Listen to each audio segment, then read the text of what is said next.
యేసుప్రభువు తన శరీరాన్ని, వీపును పొలముగా ఏం చేశాడు? దున్నేవారికి అప్పగించాడు. దానికి ఒక అర్థం ఏంటంటే, ఆయన పొందిన దెబ్బలే మనకి ఏం కావాలి? స్వస్థత ఇవ్వాలి. ఏం స్వస్థత?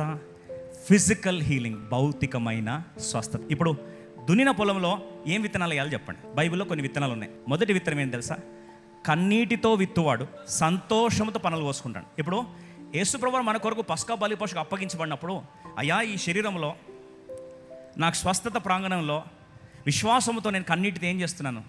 నీ ముగించిన కార్యం అందు ఏం చేస్తున్నా? విత్తనముగా విత్తుతున్నా. ఏ విత్తుతున్నాం? మన కన్నీరుని. విత్తనంలో రెండో విత్తనం జ్ఞాపకం చేస్తాం. ఆవగింజంత విశ్వాసం ఉంటే ఏమవుతుందంట? కొండెళ్ళి సముద్రంలో పడమంటే పడుతుంది. ఏం విత్తుతున్నాం ఇక్కడ? విశ్వాసం విత్తున్నాం. కాబట్టి ఈరోజు కొందరు కన్నీటితో వచ్చారు, కానీ చిన్న విశ్వాసం ఉంది. మీ చేతులు ఉన్న విత్తనం ఎంత ఉండొచ్చు?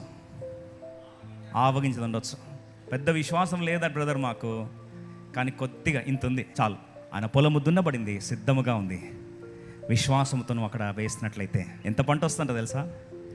ఆవగింజంత విశ్వాసం వేస్తే అది మహావృక్షమై చెట్లు మీద పక్షులు వచ్చి విహరించి గూడు కట్టుకునేంత రీతిగా ఈరోజు అటువంటి విస్తారమైన కాపు, విస్తారమైన పంట, విస్తారమైన స్వస్థత ఇక్కడ నుంచి ఒక్కొక్కరి జీవితాల్లో దేవుడు సమృద్ధి అయిన పంటను దయచేయునుగాక.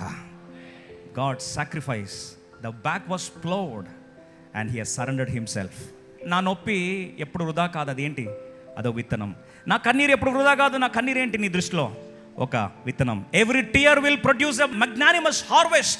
ప్రతి కన్నీరు సమృద్ధి అయిన పంటను దయచేసినట్లుగా ఈ దున్నబడిన పొలంలో 4వ ప్రాంతంలో ఈరోజు కన్నీటితో ప్రభు దున్నబడిన పొలంలో విశ్వాసంతో విత్తనంలో వాటే కృప దేవుడు మనందరికీ దయచేయనుగాక.